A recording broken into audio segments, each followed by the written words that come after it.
I am back at Yuck Yucks Calgary for week number 34 of 260 minutes. I must say that this one snuck up on me a little bit. My last show was only on Saturday night, and this is Wednesday, but I still woke up this morning with that sense of like, oh right, I have to write a set.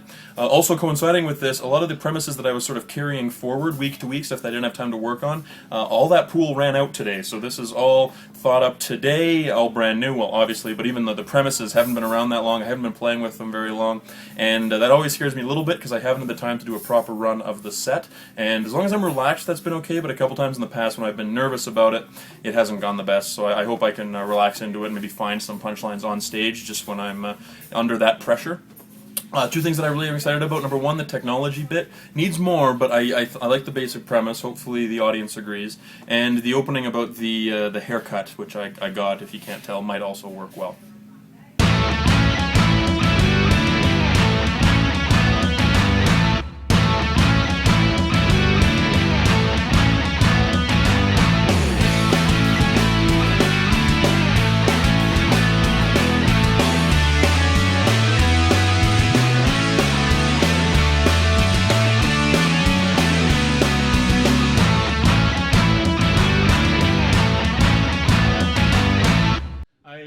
I got my haircut today. This is a new haircut. You were right not to react to that. I was too uncomfortable in the chair to stick around long enough for her to fix it.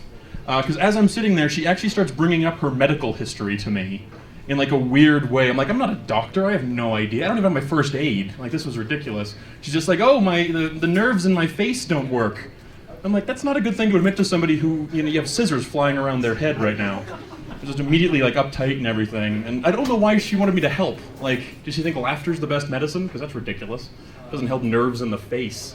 It doesn't help anything for that matter, really. That's even a lie. I didn't even tell her I was a comedian. I told her that I was a theater technician, because that has less follow-up questions after it. It's like, oh, you're a comedian, tell me a joke. Oh, you're a theater technician, build me a set. Like, never has that come up, and I just prefer the silence. But she decided to tell a theater tech this, who fixes things with gaff tape, in theory, about her nerve disorder. I wondered if it was the reverse, too. Like if on January 14th, when she goes in with her appointment with the specialist, that's when it's happening, actually, January 14th. I don't know my best friend's favorite color, but I know this stranger's specialist appointment. Too much. She sits down with this doctor and is like, you know what, I'm doing a staged reading of the vagina monologues, just wondering what lighting I should use. No? Okay. I think it was a ploy to make me tip bigger, and it worked, actually. I did tip huge. Moving on. I had to be a wingman recently, which was a good time for me to be a wingman, because I'm dating again. Single people are horrible wingmen. They're the worst. It's like asking a friend, like if you ask a single guy to be your wingman, that's like asking a starving guy to pitch in on a sandwich and then not even give him a bite. Or a taste, in this case, I guess. Okay, I'll just hold longer. I actually am dating again. I actually talked with my girlfriend before leaving. I was like, yeah, I'm trying to mention you on stage more. And she's like, oh, I don't care. Your single jokes are funny. And that kind of unnerved me, because that was like her saying, yeah, keep the masturbation jokes. You're going to need them. Everything's fine. But of course, when we were talking about it, she's like, yeah, if you don't mention it, though, I'm just going to have to worry about the groupies. And we both just laughed at that. Because I'm hideous, I guess. I don't know what we were thinking at that point. But sure enough, the very next time that I go out on the road, there's a groupie. There's a friend of mine, he was headlining and I was opening, and I was trying to help him out, right? So I'm talking to the girl's friend, as you do. And I was there, but I still had to write down the whole story. That's ridiculous. It gets to the point, though, where I know that she's taking an interest in me. And that's bad. Like, I don't know how to repel her. Like, I've been doing it naturally for so long, I don't know how to do it on purpose. It's like breathing. Like, you don't think about it. You're like, in, out, talk about your penis. No, okay. Anyway, so it finally works, and I don't find the opportune moment to work my girlfriend into the conversation. Like, there's no time to do that and not ruin my buddy's chances. So I just keep going on. And I was pretty sure I didn't lead her on at all. Okay, I did one time accidentally buy her a drink. I thought I was just being nice. Apparently I was being sexy, But I mean, I'm in show business. I didn't even pay for the drink. Like, the bar was flirting with her. Don't flirt with the messenger. I just delivered it, okay? Right? But anyway, I finally get alone with my friend, and he's like, you know, if this one stays, she wants to stay too. And I was like, of course I know that. I don't keep moving my knees away from her because I think she's not interested. Like, she's not doing it for warmth.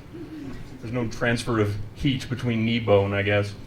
I just ended up bolting at the end of it. I was just like, showed up, and I was like, I gotta go, bye. I was like some virgin running away from his first time. Hey, sorry, gotta go. And I know now that she hates me. This girl just loathes me to my core. Just like, oh, fuck this guy. And I realized that if the genders in this situation were reversed, I would be the biggest bitch cock tease of all time. And like that's not fair. Like finally, that's one time that a double standard is better for a man. You know? Oh, I did not put enough sarcasm in that. Holy shit. You all think I'm the worst now. All right, women are better than men. Let's just start there. All right, so I did not cheat. Oh, I also think this. I think that if you still give directions to somebody, you should be thrown in jail. I think that's fine. We live in 2013. We have smartphones, GPS. Don't waste our time with directions for people. There's a person on the phone the other day. Is like, do you need directions? And before I could say no, he was already halfway into it. Like, oh, it's a left on 5th and get into the right lane. I was like, I don't need this. I pretended to write it down, and I'm just a little bit like the fastest writer. Like my shorthand is impeccable or something. I had to pretend there was a pen at my desk. It's 2013. I don't have pens anywhere in my house. But someone. I do think this. So people think that technology like that is dehumanizing us, and I disagree. I think that it's giving us the opportunity to be more human, but we squander it. You know, like this guy gave me directions. We could have had 3 minutes being, you know, honest and open with each other, but instead he gave me directions. And that's not helping. I have got this before though on directions thing. Some people have said like, oh Google doesn't do well finding me. I'm like, that's ridiculous. You should take that personally. Like, Google's stated purpose is to find everything. If it's leaving you out, there's a problem with you. You know? In under 1 second, I could find a painting of a naked Sir Isaac Newton in a sex swing, done in the style of Shepard Fairey's Obama posters. In under 1 second. If I can't find 101 11th Avenue South, that's your fault. Google has a vendetta against you. I do think, though, that it's giving us more opportunity to eliminate small talk. Like, I now have a new app that goes in my bed at night. It's not where you think it's going. And it measures how well I sleep based on the movement in my bed. That's like a sex joke here. So now that it's removed the romance of everything. Like when somebody used to say, like, oh, how'd you sleep? I'd all be like, oh, well, not bad. I guess I tossed and turned a little bit. Now somebody says, how'd you sleep? 61%. And we just stare at each other. There's no more small talk to go into that part. If we bring up the weather or something, that's just the worst of humanity, isn't it? God. It's too far. What is the slogan for that place? It's like Dockside Green, where every shower is golden.